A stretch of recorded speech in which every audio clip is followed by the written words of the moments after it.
taste, how shall its saltiness be restored? It is no longer good for anything except to be thrown out and trampled under people's feet. Today we're going to talk about influence, and specifically influence in proximity. Not influence from a distance, not influence through status or a platform, but the kind of influence that happens when people are close enough to touch, to feel, and to shape one another. Jesus gives us two simple but powerful images here, the salt and the light.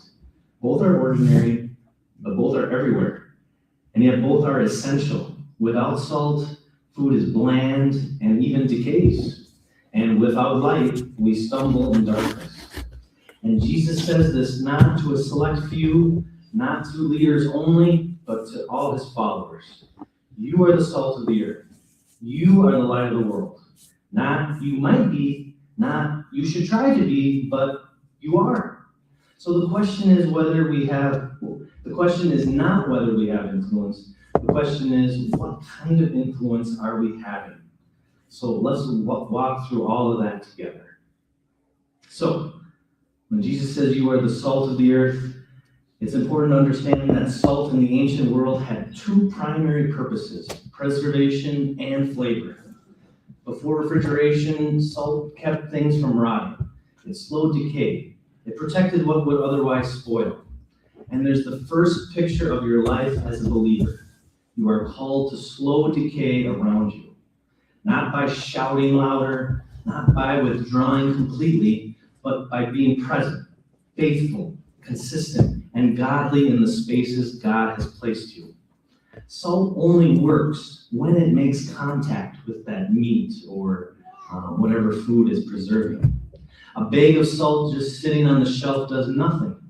It has to be rubbed in, and it has to get close. This is where many people struggle. We want to influence the world without being near it. We want to impact without proximity. But Jesus never called us to isolation.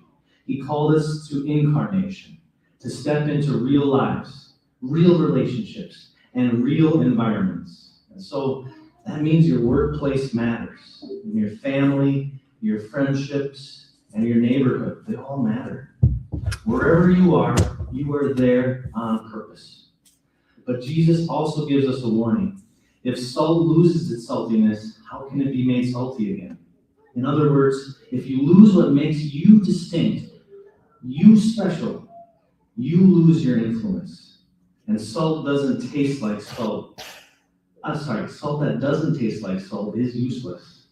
And the same is true spiritually.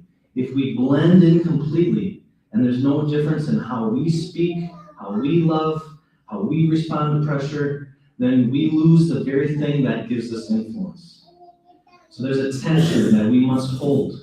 We must be close enough to influence, but distinct enough to matter. Too far away, and we have no impact. Too blended in, and we don't have any identity.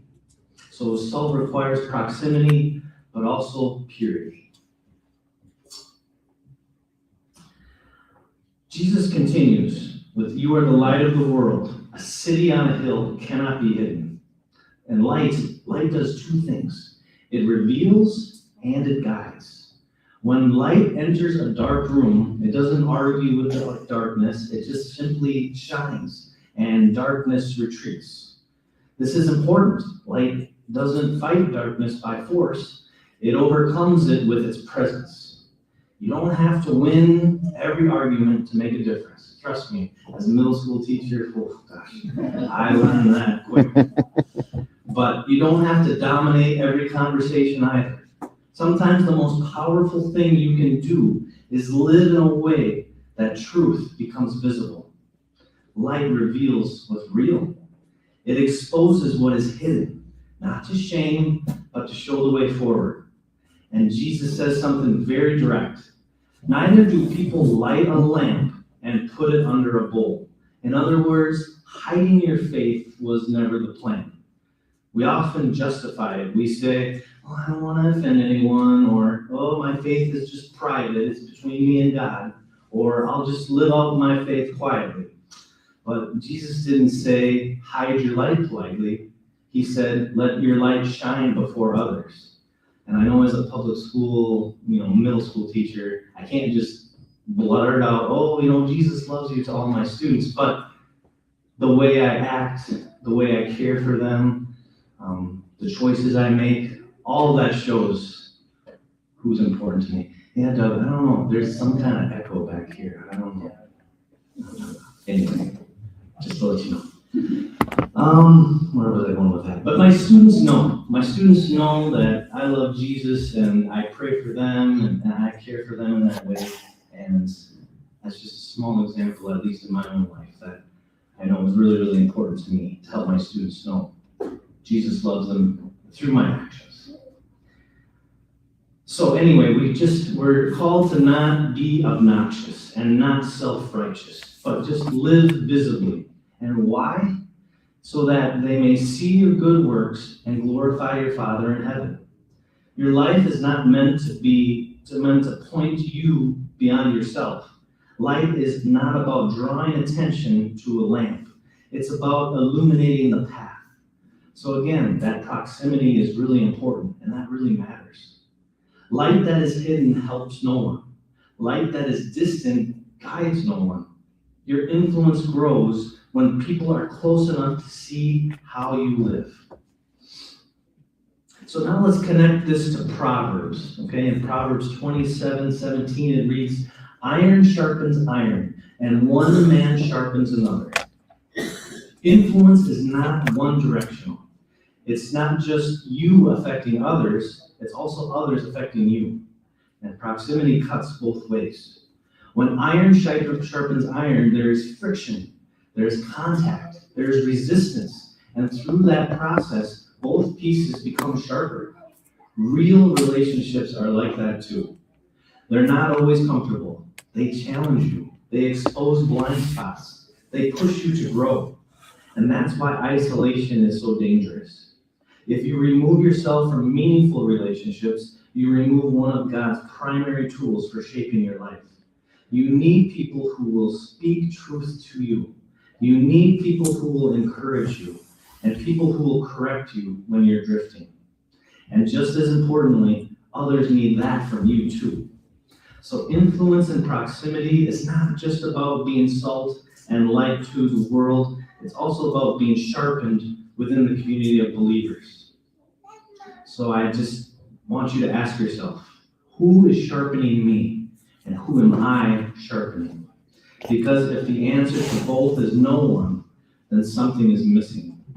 I know for me in this Remnant community, I'm really grateful for the men that I can just text or call and share something that I'm struggling with. I know that's really, really important to me. And not just here in this church, but other people outside this church too. And I know it's so important to have someone to pray with, ask for prayer, to pray for them. All that really matters. And that's so, so important to have. I also want to bring in 2 Corinthians 10:13-18 into the mix here too. And it reads, but we will not boast beyond limits, but will boast only with regard to the area of influence God assigned to us, to reach even to you. For we are not overextending ourselves as though we did not reach you. For we were the first to come all the way to you with the gospel of Christ. We did not boast beyond limit in the labors of others. Here Paul writes about not boasting beyond proper limits, but operating within the sphere God has assigned us. This is crucial for understanding influence, because not every space is your assignment, not every person is your responsibility, and not every platform is your calling. God has given you a measure, a sphere of influence, and often we overlook it because it seems small. If we just think, hey, maybe if I had a bigger platform or more visibility, then I could really make a difference. But here Paul reminds us, faithfulness is your assigned sphere and is what matters. Your family, your workplace, your friendships, and your church all are very meaningful, and that could be your sphere. And here's the key. Influence grows outward, but it starts inward. If you're not faithful where you are, expanding your reach will not fix that. In fact, it may amplify the problem. God is not asking you to influence everyone. He's asking you to influence those he has placed near you. And Paul also warns against comparison, measuring ourselves against others. Comparison kills contentment and distorts calling. That's one really, really important one to me as I was preparing this. That comparison kills contentment. You don't need someone else's platform to fulfill your purpose. You need faithfulness in your own proximity. And I know in my own life, God has slammed doors, for sure. And it was very, very clear that I wasn't meant to continue in that way. And it was hard. It was really hard to accept that. I really felt called to be a missionary over in Africa for my whole life.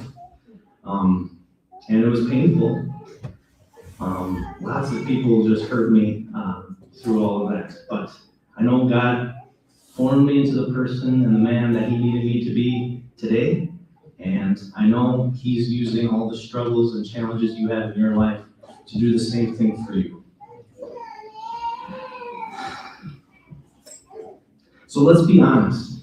Being distant from people, that's really easy. That's a lot easier, right? It's easier to post something online than to have an in-person difficult conversation.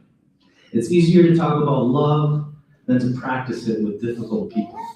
It's easier to appear bright than to consistently shine in everyday life. But real influence doesn't happen at a distance. It happens in the daily, ordinary, sometimes messy closeness of life. And it happens when you show up consistently. You speak truth with grace. You forgive when it's hard. You serve when no one notices. You stay when it would be easier to leave. And that's where salt penetrates. And that's where light shines. And that's where iron sharpens iron. But I'll also say, too, that there are people that I've tried to work with. And even though I've forgiven them in my own heart, just for my own well-being, at the same time, it's also healthy to have those boundaries, right? There's people that after a while, it's just clear that they don't want to work with you and they don't want to find any resolution to the problem you have with them. And so I'm not saying that you have to keep trying no matter what and always be in close proximity with them. I've learned that lesson too, that there's also healthy boundaries, and it's really important to still love them and forgive them, but for your own well-being, it is also important to have those boundaries too. Oh gosh, I don't know why Scott put this slide on here. I don't know what you were going with there, but it's okay. I'll go with it, okay? But Jesus spent a lot of time. Oh, I see where you're going with that. Okay. So now I'm here. I'm sorry. I'm just trying to say that Jesus spent a lot of time with the sick and outcasted people. And if we want to understand fully, let's look at Jesus' example. He didn't influence from far away. He stepped into humanity. He ate with people, walked with them, touched the sick, spoke with the overlooked, and entered into real lives. His influence was deeply personal and profoundly close. And ultimately, his proximity led him to the cross. That's the depth of his commitment to being near to us. When he calls us to be salt and light, he's not asking us to do something he didn't model. He's inviting us to follow his way of living, to be present, to be engaged, and intentional. And I know as Americans, we struggle with this a lot. I know we all like to be independent and do our own thing and be our own savior, right? It's really, really hard to step into somebody else's life, get to know them, and be vulnerable with them, right? That's scary. And so I'm still working on that too. I know I've learned a lot when I lived in Africa, and that affected me deeply. And so I just hope that we can be graceful with each other and continue to walk step by step, hand in hand, just trying to be there for each other. I know it's messy, it's hard, but it's important that we all try. So, what does this look like for you and me this week? I just want to start simple. Just, again, look at your proximity. Look at the people that you are already, you have influence with in your own life. Not the hypothetical audience, not the future opportunity, but the present reality. Ask, where can I preserve what is good? What can I bring truth and clarity to? Where can I encourage growth? And where can I be more visible in my faith? Maybe it's a conversation you've been avoiding, an act of kindness you've been postponing. Maybe it's a stand you need to take, gently but clearly. Ask, where do I need sharpening? Who do I need to let closer into my life? Because influence is not just what you give, it's what you allow. So you are already influencing people every day in your own life. The only question is whether that influence is preserving or decaying, illuminating or obscuring, sharpening or dulling. But you are light. You are salt.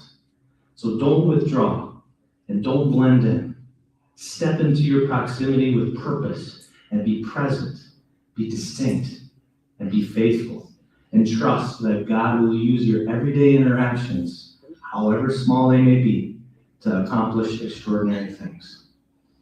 So here's some discussion questions for us to talk about at your table. If you want to invite yourself to someone else's table to talk about these things, we'll take about 15 minutes and then I'll wrap things up with a prayer.